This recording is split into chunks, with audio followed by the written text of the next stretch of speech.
Existe uma forma natural de aprender inglês. Uma forma que não exige decoreba gramatical, nem anos de leitura, até que finalmente você consiga conversar com algum gringo. Você vai perceber como essa estratégia esteve debaixo do seu nariz o tempo todo e você não percebeu. Na verdade, ela foi até usada por você, já que foi através dela que você aprendeu a falar português antes mesmo de estudar o alfabeto. Mas por algum motivo, as escolas de inglês do Brasil parecem ignorar a forma mais natural e simples de levar seus alunos até a fluência. E os resultados são esses. Comparação mundial. Brasil tem pior colocação em 5 anos em exame de proficiência em inglês. A receita do fracasso do brasileiro ao falar inglês. O que você vai ver em instantes é a prova de que não é preciso estudar 4, 5, 7, 10 anos para atingir a fluência no inglês. Na verdade, você pode se comunicar com liberdade e segurança bem antes disso, deixando os demais anos apenas para ajustes finos na sua comunicação. Foi essa estratégia que me fez fluente de verdade e eu vou compartilhá-la com você. Meu nome é Felipe Espinosa, eu sou linguista, professor de idiomas e você está no Spoken Mind. Welcome to Real Life English! Antes de entrar no conteúdo sem precedentes que eu preparei para hoje, você precisa entender algo sobre si mesmo. Algo que está ligado à sua natureza genética e que você não pode negar. O que eu vou te mostrar a seguir é a prova de que existe um caminho mais fácil e rápido de aprender inglês. Um caminho sobre o qual ninguém fala, mas que define se você será fluente ou se você continuará patinando no inglês ao longo dos anos. Preste muita atenção naquilo que eu vou te dizer agora e entenda por que os métodos de inglês que você usou até hoje não trouxeram a fluência que você tanto deseja. Existe uma razão para isso. E eu vou te mostrar agora. Vem aqui comigo. Há 2.500.000 anos atrás, os nossos ancestrais construíram as primeiras ferramentas. Martelos, machados, lanças. Isso deu condições para que eles construíssem coisas e caçassem animais de uma forma mais simples e segura. Esse período ficou conhecido como Paleolítico.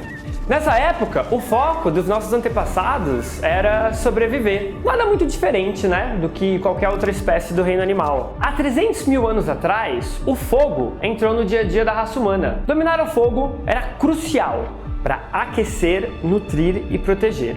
Essa descoberta fez com que a vida dos antigos mudasse completamente. As possibilidades que o fogo trazia eram tamanhas, que a própria mitologia grega descreveu como um recurso dos deuses. De acordo com a tradição, Prometeu roubou o fogo dos deuses e entregou aos seres humanos. Nesse momento, nós nos distanciamos de tudo aquilo que existia até então, mas ainda assim, o nosso foco era sobreviver. Por mais que os nossos antigos pais tivessem mudado completamente o padrão de vida, com as descobertas alcançadas até então, nada foi tão grande como aquilo que aconteceu há 70.000 anos atrás. O evento que marcou de uma vez por todas a história da civilização. Aquilo que ficou conhecido como a Revolução Cognitiva. Foi nesse momento que a inteligência finalmente brilhou e, como consequência inevitável, nós aprendemos a falar.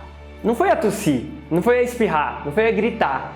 Eu tô falando de contar histórias, de se declarar para quem a gente ama, de recitar pequenos versos, de compor uma canção. Em cada canto do mundo, povos inteiros desenvolveram a fala do seu próprio jeito. Assim surgiram os idiomas. Povos nórdicos, asiáticos, africanos, europeus, ameríndios, cada qual ao seu modo, aprendeu a falar.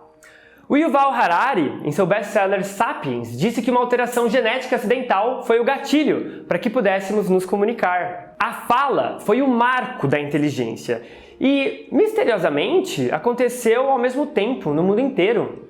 64.000 anos depois, os judeus descreveram a diversidade de línguas na velha história da Torre de Babel, que talvez você conheça. E 4.000 anos após o surgimento do mito judaico, os cristãos fizeram referência às várias línguas no evento que ficou conhecido como Pentecostes. E tanto de acordo com a ciência moderna, quanto em relação aos registros históricos mais antigos, as pessoas aprenderam outros idiomas sem gramática, sem sala de aula, sem estudos intermináveis. Há dezenas de milhares de anos, a única coisa que a gente precisou foi escutar bem antes de falar. A identificação dos sons e a sua divisão, naquilo que hoje a gente chama de fonema, foi a chave secreta para que as pessoas, muito mais simples que você, sem materiais pedagógicos e escolas de ponta, menos estudadas, na verdade a maior parte analfabeta, chegasse à fluência num espaço de tempo que, sinceramente, se eu for te contar, você pode até ficar com vergonha. Entenda uma coisa. Há 70 mil anos, quando a inteligência humana deu um salto tremendo em qualidade, a fala surgiu como sua expressão mais imediata. A fala é a primeira linguagem que é acessada pelo seu cérebro.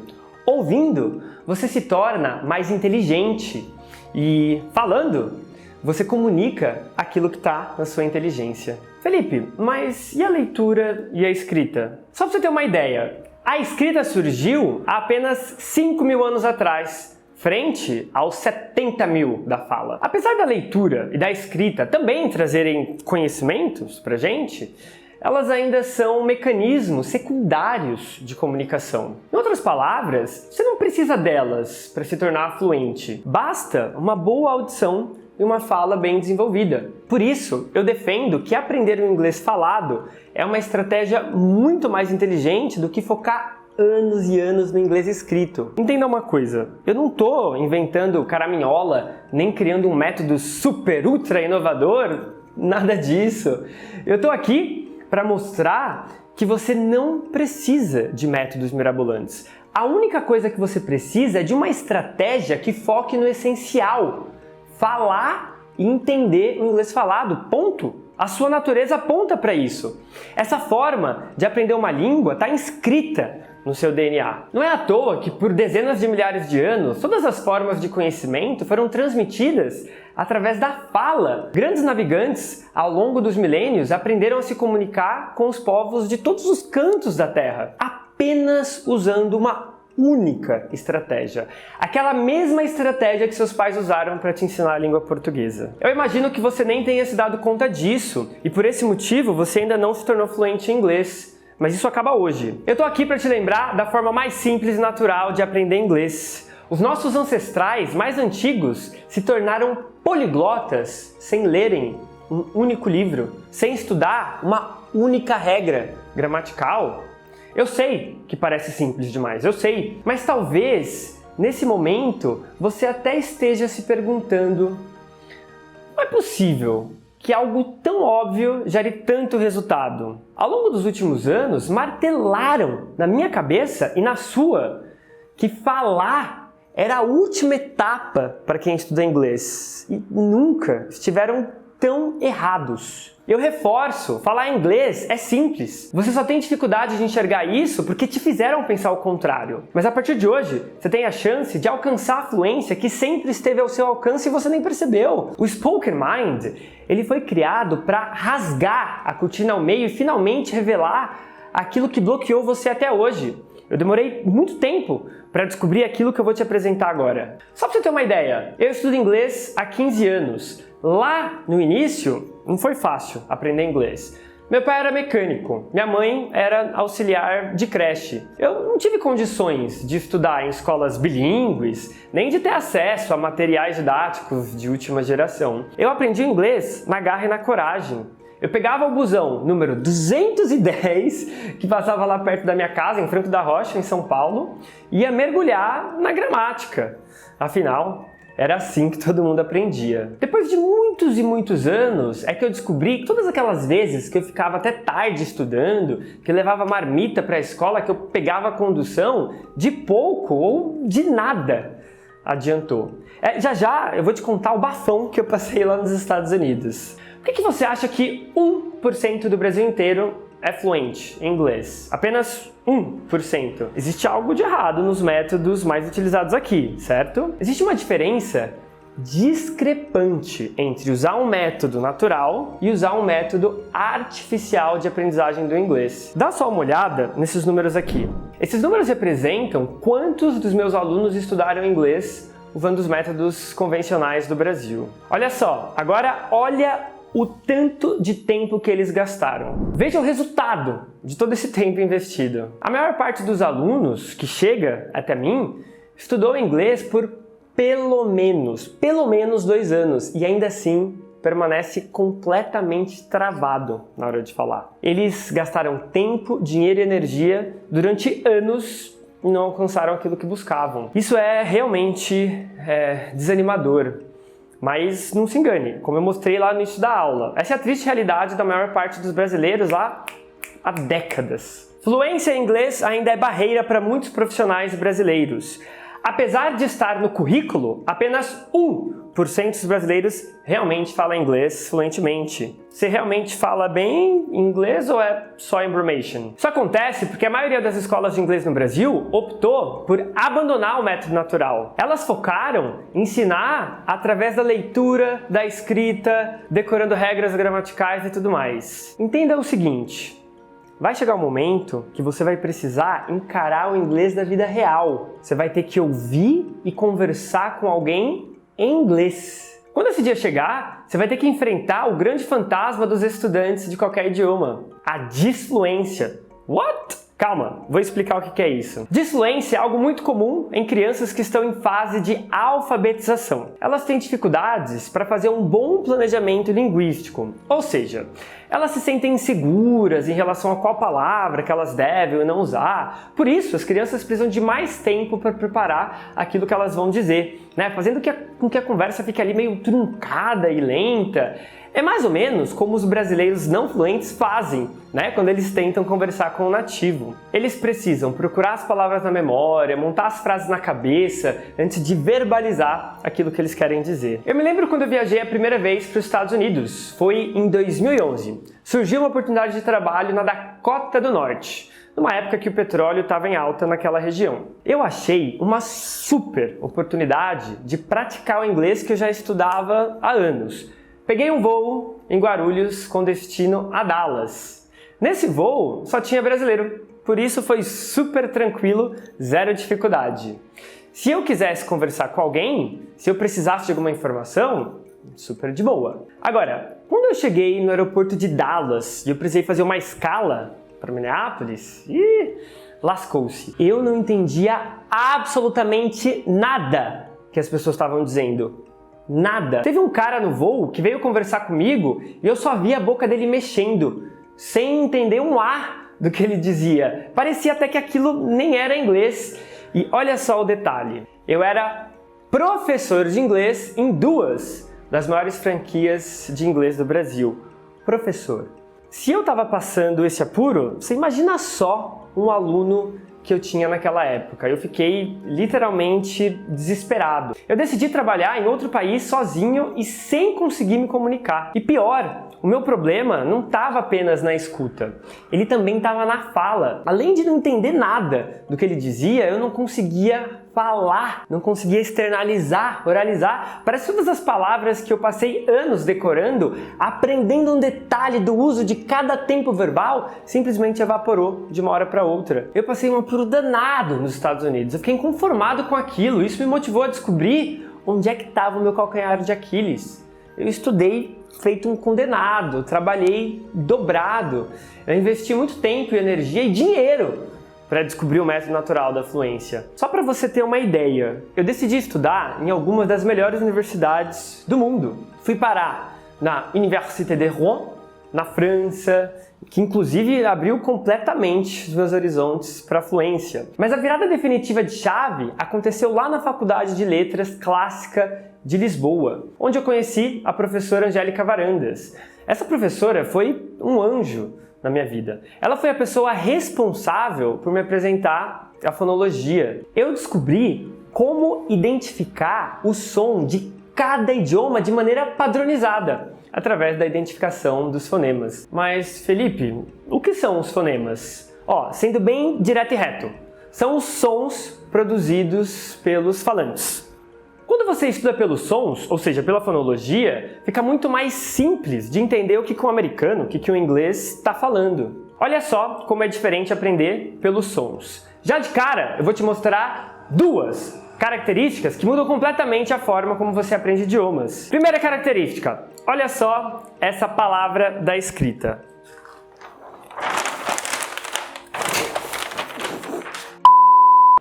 Olha só essa palavra da escrita. O significado dela é ritmo. Como que você esperaria ouvir essa palavra de um nativo? Pronuncia aí do outro lado da telinha. Pronuncia como você acha que esta palavra é falada. A pronúncia dela é rhythm. Rhythm. Olha só, você vai começar aqui fazendo um R caipira. Depois, ré. Depois a gente vai ter aqui a interdental vozeada. Mais um schwa com M. Rhythm. Rhythm. Talvez você estivesse esperando ouvir ritme, ritm, ritmin. E você nunca entenderia quando alguém falasse rhythm. Agora, imagina só quantas palavras você está esperando escutar de um jeito, mas na realidade é de outro completamente diferente. Você está começando a entender o porquê que de fato você não entende inglês falado? Mas Felipe, como é que eu vou saber a maneira certa de pronunciar? Simples, pelos fonemas. Os fonemas já te mostram tudo padronizado, mas isso é assunto da próxima aula. Agora, eu quero que você enxergue que o inglês falado é totalmente diferente da escrita. Para a segunda característica que eu quero te mostrar, a gente vai ver uma frase inteira do inglês. Por enquanto, não se preocupe com a tradução, vamos focar só no som. Eu quero que você veja essa frase e pense aí do outro lado como você acha que seria a pronúncia. Então, mentalmente, pronuncie aí essa frase para mim.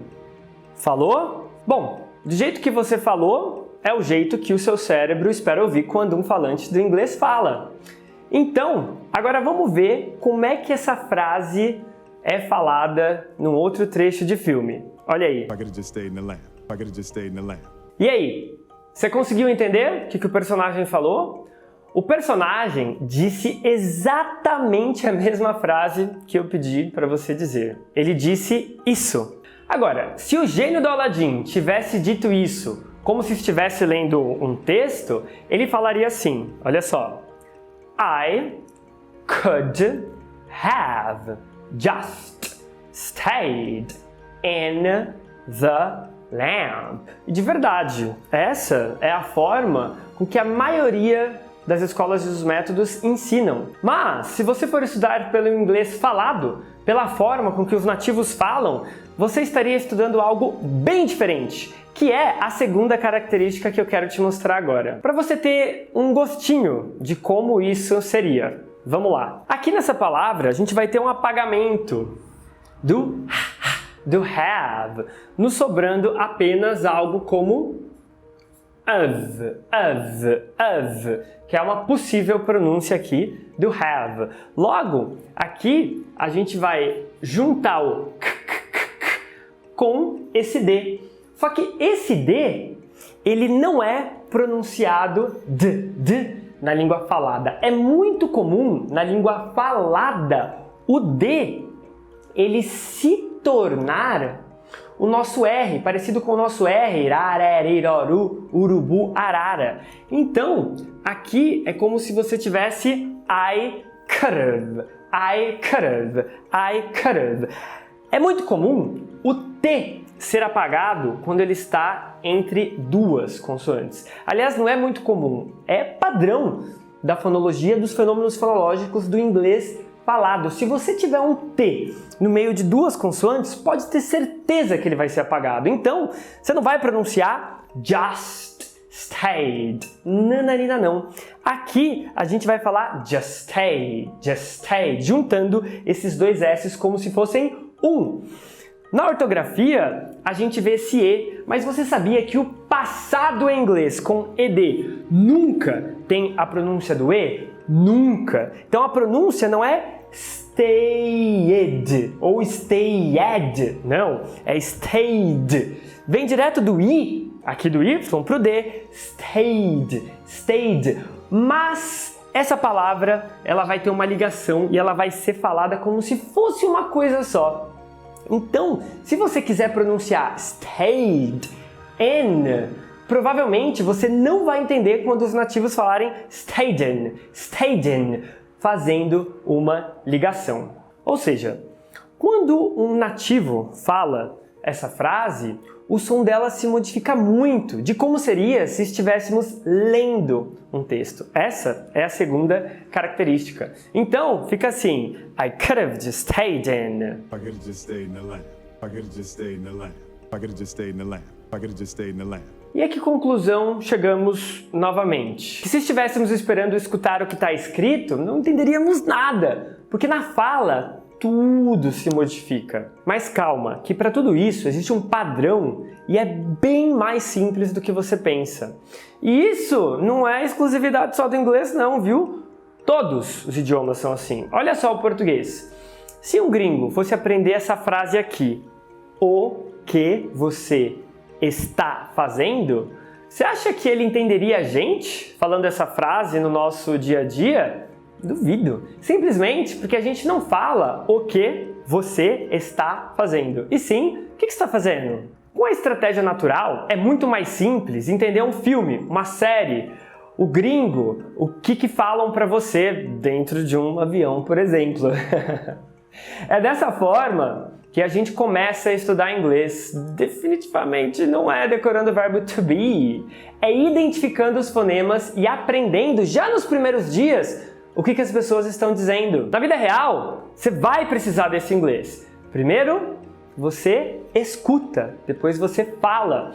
Quando essas duas habilidades da comunicação estiverem bem desenvolvidas, aí você pode mergulhar no mundo da leitura e da escrita. Não existe um único motivo sensato para fazer o caminho inverso, começando pelo que é mais complexo. Você quer ver? Olha só como alguns dos meus alunos se comunicam depois de começarem os seus estudos pela fala e não pela escrita. When anyone makes any comments about my English, I don't say anymore, I'm sorry, my English is bad.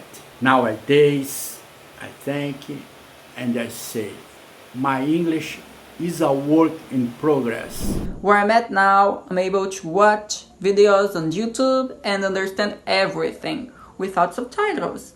And I've been listening to a podcast totally in English and I understand everything. Even songs, when I hear them out of the blue, I can understand them. I met Felipe and his method on Instagram, and at the first time I loved the methodology that he uses, which is Phonology. A propósito, se você já estudou inglês, me conta aqui nos comentários se você usou o método natural, ouvindo e falando, ou se você estudou através de livros e decoreba gramatical. Ah, e também me conta qual que é a sua maior dificuldade hoje. Na próxima aula, eu vou te mostrar o método mais simples e rápido para alcançar a fluência. Um método que você nunca viu no Brasil. Parece que o sistema de ensino do país inteiro faz questão de ignorar a única coisa que, na minha opinião, tem o poder de transformar a vida dos brasileiros. Como transformou a minha, me tirando lá de Franco da Rocha e dando condições de rodar o mundo inteiro, mantendo um grupo empresarial que cresce a cada dia. Como eu falei antes, eu fui buscar nas universidades europeias aquilo que eu não encontrava aqui no Brasil. O que você vai ver na aula que vem é o resultado de muito tempo, investimento e dedicação. Eu prometo que você não vai se arrepender. O que eu vou trazer na quarta-feira é inédito. Esse método tem 3 passos, você vai perceber como é impossível não se tornar fluente usando ele. A gente vai mergulhar na prática. Se prepare, traga papel e caneta, que você vai descobrir o segredo para falar inglês da maneira mais natural. Mas já te adianto, será desafiador. Aquilo que eu vou te propor na quarta-feira vai contra tudo aquilo que você aprendeu. Mas vai valer a pena, eu garanto. Eu vou te mostrar na prática como ficar fluente sem depender de intermináveis estudos gramaticais. Ah, e a senha para o PDF dessa aula é Spoken Mind, tudo maiúsculo. Te vejo no próximo episódio do Spoken Mind. Um abraço!